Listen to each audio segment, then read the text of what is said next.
So hello students ये है आपके बिजनेस स्टडी के चैप्टर 2 का फाइनल पार्ट। आज हम इस चैप्टर में पढ़ेंगे पार्टनरशिप क्या होती है और जॉइंट स्टॉक कंपनीज क्या होती हैं। ठीक है, सबसे पहले स्टार्ट करते हैं पार्टनरशिप क्या होती है। The relation between persons who have agreed to share the profit of the business carry on by all or any of them acting for all। उसने बोला रिलेशन बिटवीन पर्सन मतलब पर्सन होंगे एक से ज़्यादा, उनके बीच कुछ रिलेशन होगा जो एग्री करेंगे कि वो प्रॉफिट शेयर करेंगे बिजनेस के, कैरी ऑन बाय ऑल और any of them acting for all. उस बिजनेस को चलाने वाला चाहे एक बंदा हो या सभी को चलाने वाला कोई एक सिंगल ओनर होगा, जितना भी उसके बिजनेस से प्रॉफिट होता है वो सारे पर्सन्स इक्वली शेयर करेंगे या जो रेशो डिसाइड की होगी उसमें शेयर करेंगे, उसको बोल देते हैं पार्टनरशिप। ठीक है, पार्टनरशिप में मिनिमम 2 पर्सन्स होने रिक्वायर्ड है क्योंकि सिंगल बंदा पार्टनरशिप नहीं कर सकता, एटलीस्ट 2 पर्सन्स होने चाहिए पार्टनरशिप में, क्योंकि 2 पर्सन होंगे तभी प्रॉफिट होगा तो शेयर करेंगे, लॉस होगा तभी वो शेयर करेंगे। ठीक है, सो अब आते हैं features, merits and demerits of partnership. First is it is govern by the Indian partnership act 1932। जो पार्टनरशिप है उसका एक एक्ट है इंडियन पार्टनरशिप एक्ट 1932 और उसमें जो रूल्स या कोई पॉलिसी मेथड्स जो बनाए गए हैं उसको फॉलो करना पड़ता है जब हम पार्टनरशिप करते हैं, चाहे वो 2 बंदे करें चाहे वो 20 बंदे करें, वो रूल सभी पर अप्लाई होता है जब हम पार्टनरशिप करना शुरू कर देते हैं। Next is partnership of firm have unlimited liability.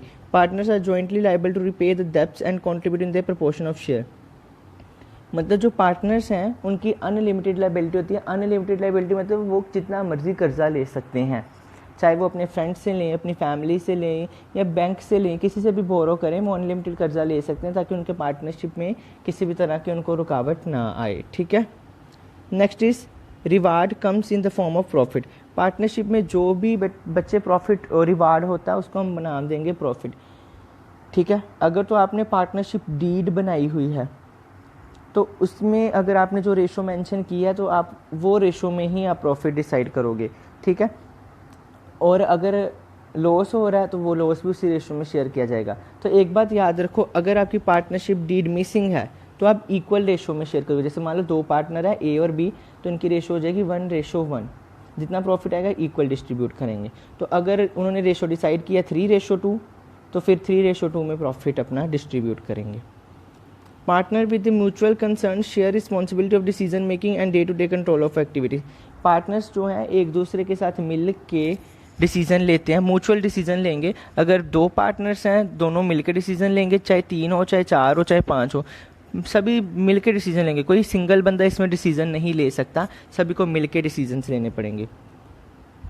Lack of continuity due to death, retirement, insolvency, insanity, partnership can be and.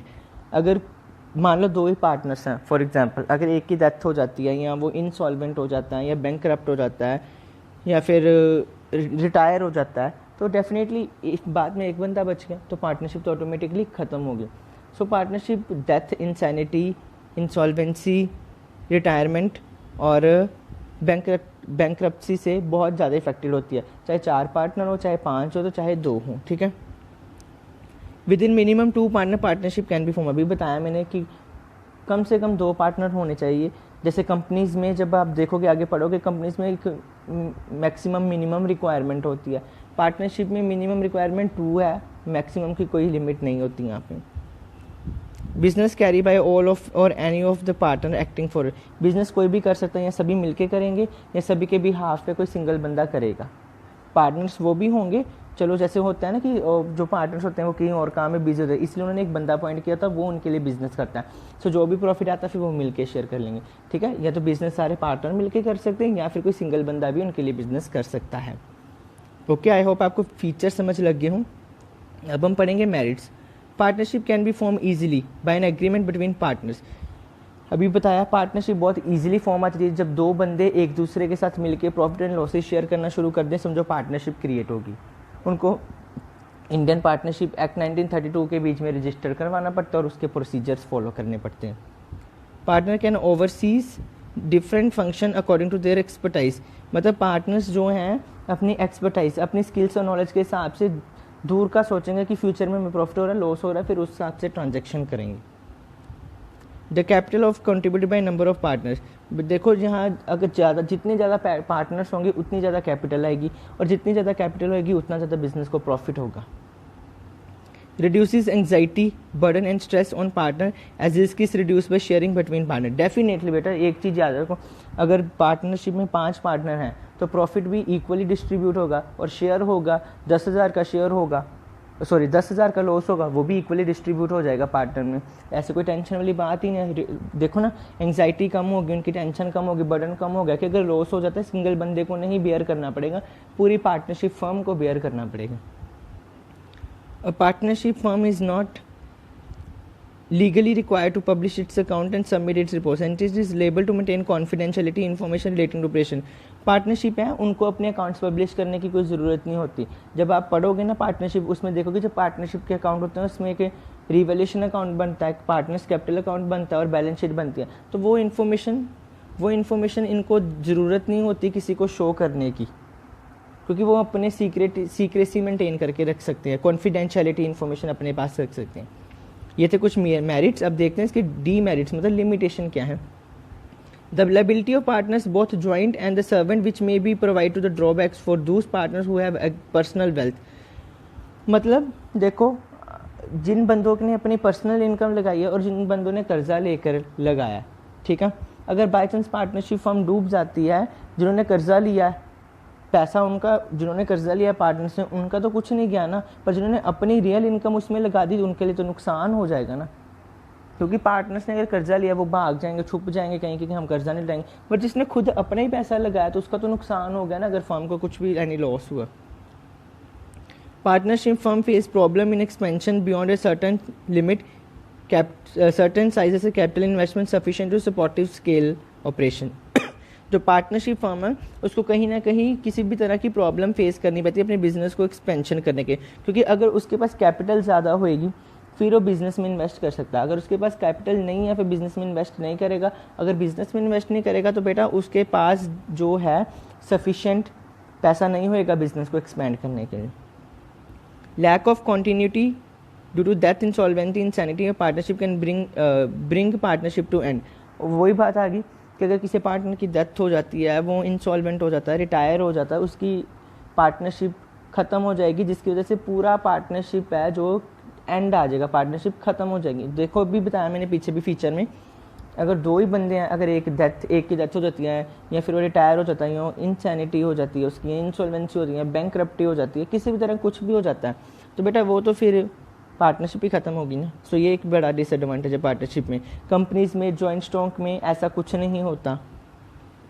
Difficulty for any member of the to public to ascertain the true financial partnership form, मतलब जो public में है, जिन interested user होते हैं accounting information जिनको चाहिए होता है, बेटा उनके लिए ये डिफ़िकल्ट हो जाता है फाइनेंशियल पोजीशन जानना पार्टनरशिप फर्म की।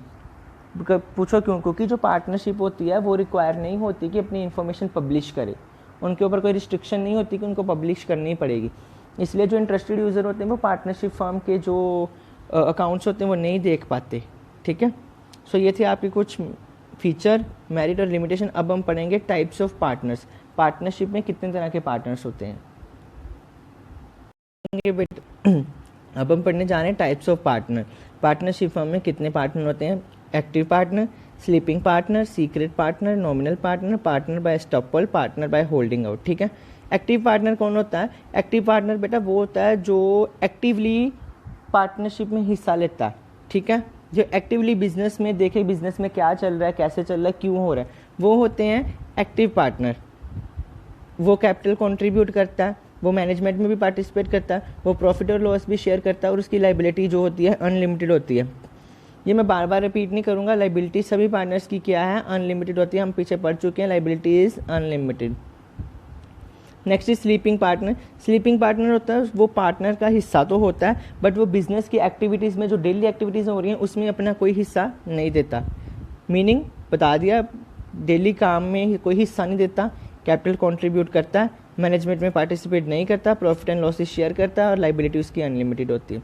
सीक्रेट पार्टनर बेटा, सीक्रेट पार्टनर जो होता है पार्टनरशिप में, एक सीक्रेट पार्टनर होता है वो डेली एक्टिविटीज़ में आता है, काम भी करता है, पार्टिसिपेट भी करता है, बट सीक्रेटली। पार्टनरशिप में पता नहीं होता कि वो पार्टनर है, ठीक है। कैपिटल कंट्रीब्यूट करता है, participate in management but secretly share profit and losses, और लाइबिलिटीज की क्या होती है, अनलिमिटेड। नॉमिनल पार्टनर कौन होता है, partner who aloe the use of his her name by a firm, जो अलो करता है कि उसका नेम यूज़ किया जाए फर्म में, जैसे राम, उसका नेम यूज़ हो जाता है, ठीक है। वो कैपिटल कंट्रीब्यूट नहीं करता, वो पार्टिसिपेट भी नहीं करता, वो प्रॉफिट और शेयर भी जो है लॉसेस नहीं शेयर करता, सिर्फ उसकी लाइबिलिटी है बेटा अनलिमिटेड होती है, कुछ नहीं करता, बस वो अपना नाम दे देता है कि मेरा नाम यूज़ कर दिया जाए नॉमिनल पार्टनरशिप में, बट वो कैपिटल भी नहीं कंट्रीब्यूट करता, मैनेजमेंट में पार्टनरशिप में हिस्सा भी नहीं लेता, प्रॉफिट एंड लॉसेस भी शेयर नहीं करता। अगर लाइबिलिटी जो होती है उसकी अनलिमिटेड होती है अगर वो कुछ इन्वेस्ट करना चाहे तो। पार्टनर बाय एस्टोपोल, पार्टनर बाय एस्टोपोल होता है बेटा वो पार्टनर होता है जो अपने डिसीजंस लेता है, कुछ इनिशिएटिव लेता है और सबको बताता है कि ही और she is a partner of the firm. अपने डिसीजन लेके वो साबित कर देता है कि हाँ मैं भी इस पार्टनरशिप फर्म का हिस्सा हूँ या मैं बन सकता हूँ। वो कैपिटल कंट्रीब्यूट नहीं करता, do not participate in management, वो कोई प्रॉफिट और लॉसेस शेयर नहीं करता। अगर पार्टनरशिप का हिस्सा बन जाएगा तो उसकी लायबिलिटी अनलिमिटेड हो जाएगी, ठीक है। ये जो पार्टनर होते हैं ये एक्चुअली पार्टनर होते नहीं हैं, स्टेपॉल पार्टनर बाय स्टॉपल ये, बट पार्टनरशिप में कुछ ऐसे डिसीजन ले देते हैं जिसके वजह से हमें लगता है कि शायद ये भी हमारा पार्टनर है या फिर ये बन सकता है, ठीक है। Partner by holding out, partner who knowingly allow himself or herself to be represented as partnership in the holding out. बेटा पार्टनर्स खुद को लो कर देता है कि वो कोई ना कोई पार्टनरशिप फॉर्म में ऐसा डिसीजन ले कि खुद को ऐसे रिप्रेजेंट करेगा कि वो पार्टनरशिप का हिस्सा है, पार्टनर का हिस्सा है, बट ऐसा वो पार्टनरशिप का हिस्सा नहीं होता। वो कंट्रीब्यूट कुछ नहीं करेगा, वो पार्टिसिपेट नहीं करेगा, वो प्रॉफिट एंड लॉसेस शेयर नहीं करेगा, बट अगर लाइबिलिटी अगर कुछ पैसा इन्वेस्ट लगाएगा तो उसकी लाइबिलिटी अनलिमिटेड हो जाती है। बेटा एक चीज़ याद रखना, पार्टनर्स की लाइबिलिटी अनलिमिटेड है, चाहे वो नॉमिनल हो, चाहे एस्टॉपल हो या होल्डिंग आउट हो, ठीक है। ये थे आपके कुछ टाइप्स ऑफ पार्टनर, ठीक है। अब हम देखते हैं पार्टनरशिप डीड क्या होती है। अब हम पढ़ेंगे पार्टनरशिप डीड। पार्टनरशिप डीड क्या होता है, written agreement which specify the terms and condition that governs the partnership called partnership deed. उसने बोला एक रिटन एग्रीमेंट होता है जिसमें पार्टनरशिप को चलाने के कुछ टर्म्स एंड कंडीशन मेंशन किए जाते हैं, ठीक है। जो टर्म्स एंड कंडीशन मेंशन किए जाते हैं एक रिटन फॉर्म में, उनको बोल दिया जाता है पार्टनरशिप डीड। पार्टनरशिप डीड में क्या क्या होता है, name of the firm, firm का नेम क्या है, नेचर ऑफ बिजनेस, जो फर्म है वो कौन सा बिजनेस चला रही है, ड्यूरेशन ऑफ बिजनेस, बिजनेस कितने टाइम के लिए चला रही है, कोई पर्टिकुलर टाइप है, 2 साल 5 साल, investment made by each partner, her partner ने कितनी इन्वेस्टमेंट की है, ड्यूटीज़ एंड ऑब्लिगेशन क्या है हर पार्टनर्स के, सैलरीज एंड विड्रॉल्स कितने हो रहे, पार्टनर ने कितना पैसा सैलरी की तरफ ले रहे हैं या कितना पैसा जो उन्होंने कैपिटल लगाई उससे विड्रॉल कर रहे हैं, interest on capital and interest on drawing कितना ले रहे हैं पार्टनर्स, प्रोसीजर फॉर डिसोल्यूशन, जब आपने फर्म को बंद करना है कैसे डिसॉल्व करोगे फर्म को, preparation of account and their auditing, accounts कैसे मेंटेन किए जाएंगे, अकाउंट्स की ऑडिट, बेटा ऑडिटिंग होता है चेकिंग करना अकाउंट्स को, वो कौन करेगा कैसे करेगा, मेथड ऑफ सॉल्विंग डिस्प्यूट, आपके जो डिस्प्यूट्स हो रहे हैं वो कैसे सॉल्व करेंगे। एक पॉइंट रह गया बेटा, ये देखो distribution of profit and losses, profit and losses आप कैसे डिस्ट्रीब्यूट कर रहे हो, इक्वल रेशो में कर रहे हो या 3:2 में, 5:10 में, या जितनी भी रेशो ले रहे हो कैसे सॉल्व कर रहे हो, ठीक है। अब हम पढ़ेंगे पार्टनरशिप डीड। पार्टनरशिप डीड क्या होता है, written agreement which specify the terms and condition that governs the partnership called partnership deed. उसने बोला एक रिटन एग्रीमेंट होता है जिसमें पार्टनरशिप को चलाने के कुछ टर्म्स एंड कंडीशन मेंशन किए जाते हैं, ठीक है। जो टर्म्स एंड कंडीशन मेंशन किए जाते हैं एक रिटन फॉर्म में, उनको बोल दिया जाता है पार्टनरशिप डीड। पार्टनरशिप डीड में क्या क्या होता है, name of the firm, firm का नेम क्या है, नेचर ऑफ बिजनेस, जो फर्म है वो कौन सा बिजनेस चला रही है, ड्यूरेशन ऑफ बिजनेस, बिजनेस कितने टाइम के लिए चला रही है, कोई पर्टिकुलर टाइप है, 2 साल 5 साल, investment made by each partner, her partner ने कितनी इन्वेस्टमेंट की है, ड्यूटीज़ एंड ऑब्लिगेशन क्या है हर पार्टनर्स के, सैलरीज एंड विड्रॉल्स कितने हो रहे, पार्टनर ने कितना पैसा सैलरी की तरफ ले रहे हैं या कितना पैसा जो उन्होंने कैपिटल लगाई उससे विड्रॉल कर रहे हैं, interest on capital and interest on drawing कितना ले रहे हैं पार्टनर्स, प्रोसीजर फॉर डिसोल्यूशन, जब आपने फर्म को बंद करना है कैसे डिसॉल्व करोगे फर्म को, preparation of account and their auditing, accounts कैसे मेंटेन किए जाएंगे, अकाउंट्स की ऑडिट, बेटा ऑडिटिंग होता है चेकिंग करना अकाउंट्स को, वो कौन करेगा, कैसे करेगा? मेथड ऑफ सॉल्विंग डिस्प्यूट, आपके जो डिस्प्यूट्स हो रहे हैं वो कैसे सॉल्व करेंगे। एक पॉइंट रह गया बेटा, ये देखो, distribution of profit and losses. Profit and losses आप कैसे डिस्ट्रीब्यूट कर रहे हो, इक्वल रेशो में कर रहे हो या 3:2 में, 5:10 में, या जितनी भी रेशो ले रहे हो कैसे सॉल्व कर रहे हो, ठीक है। जॉइंट स्टॉक कंपनी पढ़ेंगे बेटा। जॉइंट स्टॉक कंपनी क्या होता है? अ company is an association of a person form for carrying out the business activities and has a legal status independent from its member, ठीक है। कंपनी एक एसोसिएशन ऑफ पर्सन है। Association of person मतलब उसमें काफ़ी सारे पर्सन्स होते हैं जो मतलब मिलके काम करते हैं, बिजनेस एक्टिविटीज़ करते हैं। उनका एक लीगल स्टेटस होता है, कंपनी का एक लीगल स्टेटस होता है, उसके मेंबर से इंडिपेंडेंट होता है। मतलब कंपनी का जो एक लीगल स्टेटस होता है ना बेटा, वो मेंबर से कुछ अलग होता है। कंपनी एक सेपरेट एंटिटी है, उसके मेंबर से डिफरेंट होती है, ठीक है। A company can be described as an artificial person having a separate legal entity, perpetual succession and a common seal. क्या कह रहे हैं? Company is described as artificial person. Company एक पर्सन है बट आर्टिफिशियल पर्सन है। Company को एक human being consider किया गया है as a artificial human being, जो सिर्फ फिजिकली एग्जिस्ट है बट मूव नहीं कर सकता, बट फिजिकली एग्जिस्ट है, ठीक है। इसकी एक सेपरेट लीगल एंटिटी है, उसकी एक अपनी अलग पहचान है उसके मेंबर्स के अलावा। ये नहीं कि अगर ऋषभ एंड सन्स एक कंपनी है और उसके अंदर जो मेंबर काम कर रहे हैं तो हम उनके मेंबर से पहचानेंगे, नहीं, हम कंपनी के नाम से कंपनी को पहचानेंगे, ना कि मेंबर से, ठीक है। परपिचुअल सक्सेशन है कि डेथ वगैरह उसको इफेक्ट नहीं करती, वो परपिचुअली काम करती है। एंड कॉमन सील, उसकी एक कॉमन सील है। कॉमन सील वो होती है बेटा, एक अपनी स्टैंप होती है कंपनी की, कि उसकी एक अपनी स्टैंप है, उसको किसी चीज़ की ज़रूरत नहीं है। कंपनी की अपनी एक स्टैंप होती है, जब भी हम कोई काम करेंगे, कोई फॉर्म यूज़ करेंगे, उसके ऊपर कंपनी अपनी कॉमन सील लगाएगी, अपनी एक स्टैंप लगाएगी, जिससे पता चल जाता है कि ये ऋषभ एंड सन्स की कंपनी है, ठीक है। The share holders are the owner of the company while the board of directors are the chief managing body elected by the share holder. जो शेयर होल्डर होते हैं वो ओनर ऑफ द कंपनी होती है। Share holder कौन होता है? जिसने कंपनी के शेयर परचेज किए होते हैं, ठीक है, वो कंपनी के ओनर्स होते हैं। बट जो बोर्ड ऑफ डायरेक्टर, जिसको BOD बोल देते हैं, board of directors the chief managing body, वो कंपनी को मैनेज करते हैं। और उसको कौन इलेक्ट करता है? उसको शेयर होल्डर चूज करते हैं कि ये वाला बंदा काबिल है, इसको बोर्ड ऑफ डायरेक्टर बना दिया जाए मीटिंग्स के दौरान, ठीक है। The capital of the company is divided into smaller part are called shares, which can be transferred freely from the one shareholder to another shareholder. उसने क्या बोला है? जो कैपिटल है कंपनी की, उसको छोटे छोटे पार्ट्स में डिवाइड कर दिया जाता है, जिसको बोला जाता है शेयर्स। जो शेयर्स हैं वो फ्रीली ट्रांसफर कर सकते हैं हम one member to the other member of the company, only in the case of public company. But private company में हम एक शेयर होल्डर से दूसरे शेयर होल्डर पर अपने शेयर ट्रांसफर नहीं कर सकते, सिर्फ पब्लिक कंपनी में ही हम ट्रांसफर कर सकते हैं, ठीक है। आई होप आपको जॉइंट स्टॉक कंपनी का मीनिंग पता लग गया होगा। जॉइंट स्टॉक कंपनी एक आर्टिफिशियल पर्सन है, उसका सेपरेट लीगल एंटिटी है, परपिचुअल सक्सेशन है और कॉमन सील है। अगर सिर्फ आपको कंपनी का मीनिंग लिखना है तो आप ये सेकंड पॉइंट है ना, ये वाला, ये इसको लिख सकते हो सिर्फ। तो सिर्फ अगर आपको पूछा जाता है शेयर क्या है तो फिर आप ये फोर्थ पॉइंट एक्सप्लेन करोगे। अगर पूछा जाता है कि शेयर होल्डर कौन है तो आप ये बोलोगे, ठीक है, बस। और इंट्रोडक्शन में आप फर्स्ट पॉइंट लिख देना कि कंपनी एक एसोसिएशन ऑफ पर्सन है, कैरिंग आउट करती है बिजनेस एक्टिविटी, और उसका एक लीगल स्टेटस है independent from the its member, ठीक है बेटा। अब हम पढ़ने जा रहे हैं features, merits and limitations of the company. Company के फीचर्स क्या हैं? Company is an artificial person, जो हम पीछे पढ़ चुके हैं कि आर्टिफिशियल पर्सन होता है, उसकी अपनी एक पहचान होती है, ठीक है।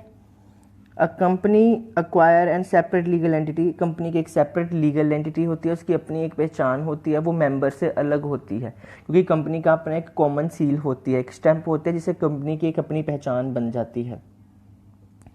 The formation of company is a time consuming, expensive and complicated process.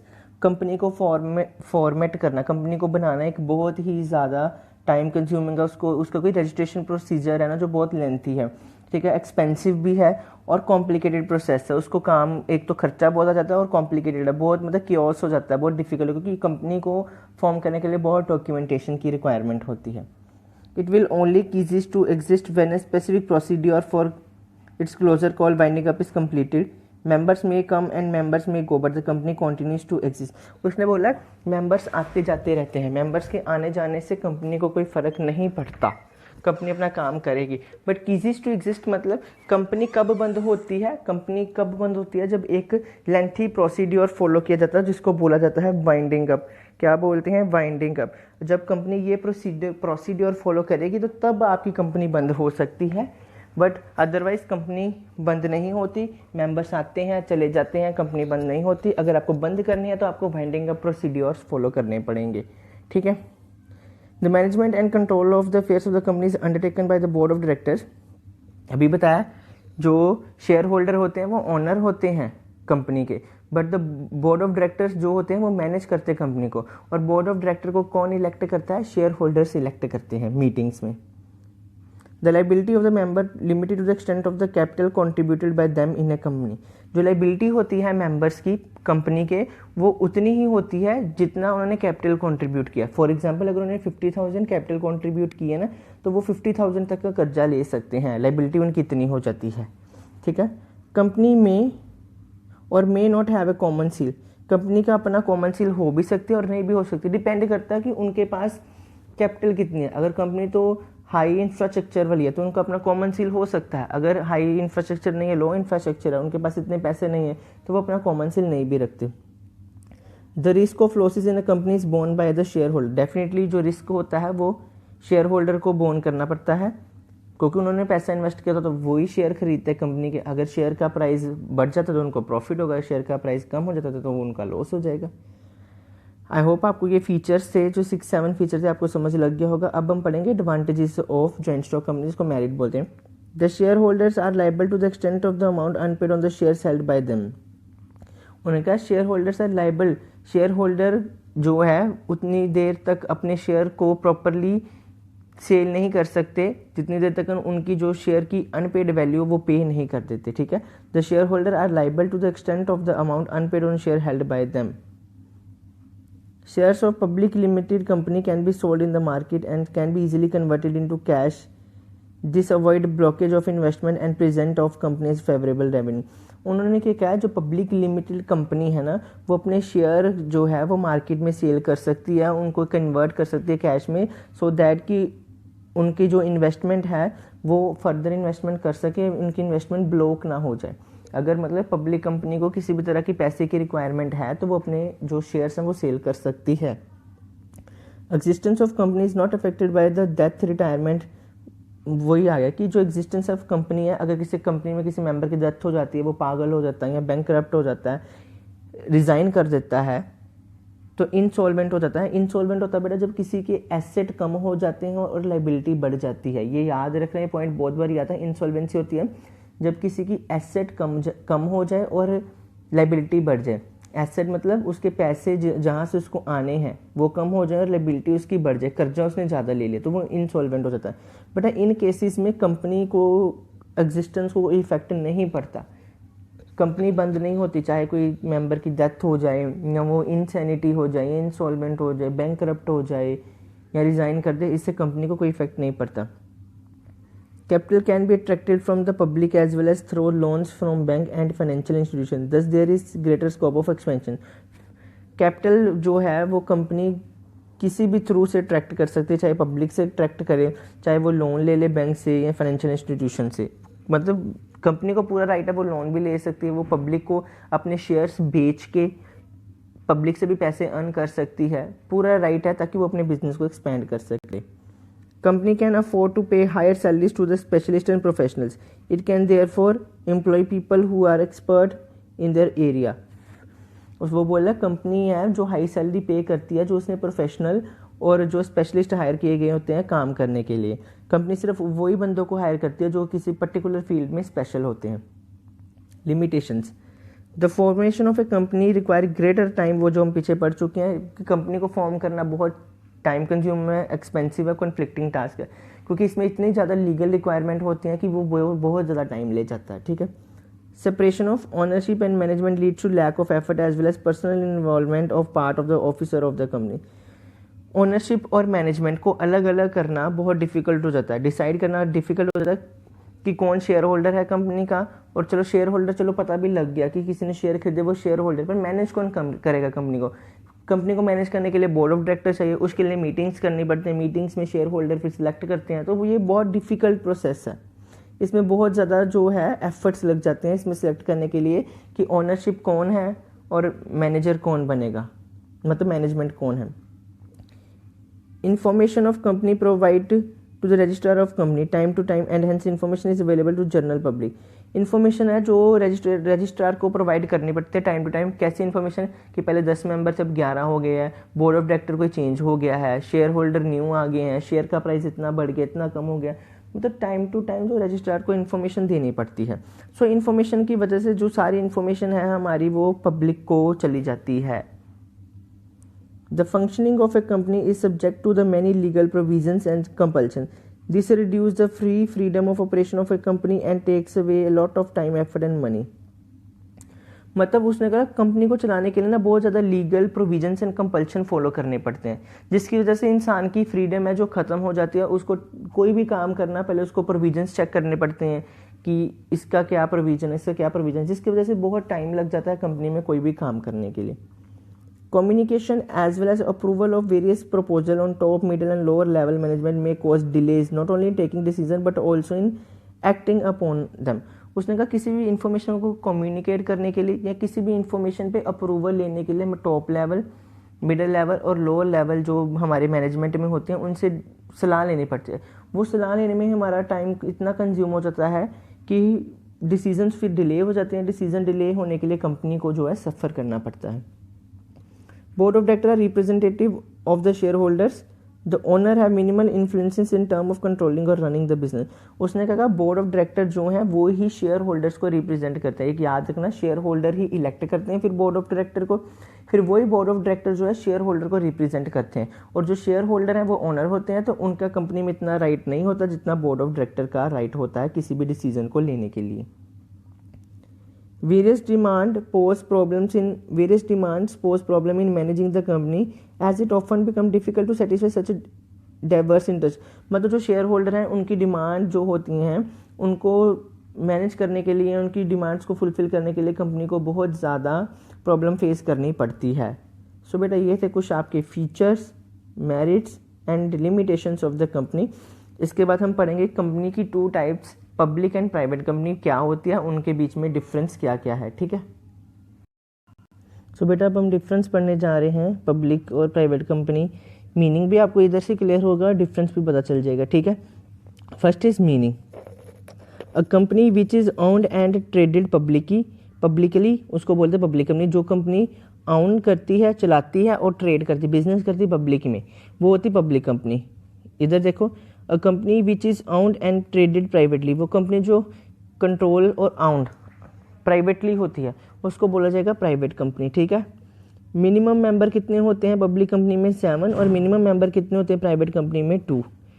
Maximum member कितने होते हैं पब्लिक कंपनी में? अनलिमिटेड। मतलब पब्लिक कंपनी में जो मैक्सिमम मेंबर की कोई लिमिट नहीं होती, वो अनलिमिटेड हो सकते हैं। और प्राइवेट कंपनी में मैक्सिमम मेंबर 200 हो सकते हैं, 200 से ज़्यादा आप मैक्सिमम मेंबर नहीं ले सकते, ठीक है। मिनिमम डायरेक्टर, कम से कम डायरेक्टर कितने होने चाहिए? 3 डायरेक्टर होने चाहिए पब्लिक कंपनी में और 2 डायरेक्टर होने चाहिए प्राइवेट कंपनी में, ठीक है। वो आ गया सफिक्स। सफिक्स होता है बेटा नाम, कंपनी अपने नाम के पीछे क्या यूज़ करेगी। जैसे तो पब्लिक कंपनी है ऋषभ एंड सन्स लिमिटेड, अकेला लिमिटेड यूज़ करेगी, ठीक है। और अगर प्राइवेट कंपनी है Rishabh and sons private limited, जिसको हम बोलते हैं पीवीटी एलटीडी, प्राइवेट लिमिटेड। इससे पता चल जाता है कि प्राइवेट कंपनी है। अगर केला लिमिटेड लिखा हुआ है एलटीडी तो मतलब पब्लिक कंपनी है, ठीक है। Start of business, after receiving certification of incorporation and certification of commencement of business. जब पब्लिक कंपनी ने किसी बिजनेस को चलाने के लिए जो प्रोसीजर फाइल किए होते हैं गवर्नमेंट के साथ, अगर उसको certificate of incorporation and certification of commencement of business मिल जाए तो पब्लिक कंपनी अपना बिजनेस स्टार्ट कर सकती है, ठीक है। और अगर प्राइवेट कंपनी को सर्टिफिकेट ऑफ इनकॉर्पोरेशन, अकेला इसको सर्टिफिकेट ऑफ इनकॉर्पोरेशन मिल जाए तो वो बिजनेस स्टार्ट कर सकते हैं। इसको certificate of commencement of business की रिक्वायर नहीं होती, बट पब्लिक कंपनी को रिक्वायरमेंट होती है। स्टैट्यूटरी मीटिंग कंपलसरी होती है, प्राइवेट कंपनी में ऑप्शनल है। स्टैट्यूटरी मीटिंग होती है बेटा एक मीटिंग है जो आपको करनी ही पड़ती है, रिक्वायरमेंट उसकी पब्लिक कंपनी में कंपलसरी है, प्राइवेट कंपनी में ऑप्शनल। आप करना चाहते हैं तब भी ठीक है, नहीं करना चाहते तब भी ठीक है। Issue of prospectus and statement in leave of prospectus.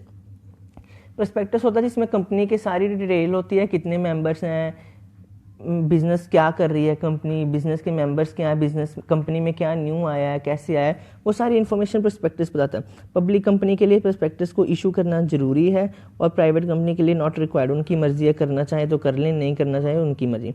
Public subscription definitely public company है, पब्लिक को अपने शेयर इशू कर सकते हैं। सब्सक्रिप्शन होती है बेटा जब हम शेयर इशू करते हैं तो जो मेंबर्स होते हैं या फिर कोई भी पब्लिक है उसको सब्सक्राइब करते हैं। सब्सक्राइब मतलब खरीदती है। तो public subscription, public company definitely public company है, वो पब्लिक में सब्सक्राइब करेगी शेयर्स अपने, पब्लिक को कहेगी खरीदो। बट प्राइवेट कंपनी है, पब्लिक सब्सक्रिप्शन नहीं दे सकती। वो प्राइवेट कंपनी है, वो प्राइवेट जो उसके मेंबर्स हैं उनको ही सब्सक्रिप्शन के लिए बुलाएगी, पब्लिक कंपनी को नहीं बुला, मतलब पब्लिक को नहीं बुला सकती। Quorum eight AGM. एजीएम होती है annual general meeting. Annual general meeting में क्योरम होती है बेटा कुछ 5 से 7 मेंबर्स होते हैं क्योरम में जो डिसीजन लेते हैं, ठीक है। पब्लिक कंपनी में कितने मेंबर्स होने चाहिए? 5 मेंबर्स, और प्राइवेट कंपनी में 2 मेंबर्स होने चाहिए। एजीएम होती है एनुअल जनरल मीटिंग, ठीक है। एजीएम क्या होती है? एनुअल जनरल मीटिंग है जिसमें मीटिंग के मतलब कंपनी के रिगार्डिंग डिसीजन लिए जाते हैं, ठीक है। ट्रांसफर ऑफ शेयर पहले भी पढ़ चुके हैं। पब्लिक कंपनी फ्रीली ट्रांसफर कर सकती है शेयर, उसको कोई रिस्ट्रिक्शन नहीं है। और प्राइवेट कंपनी है जो रिस्ट्रिक्टेड है, वो अपने शेयर्स जो है ट्रांसफर नहीं कर सकती।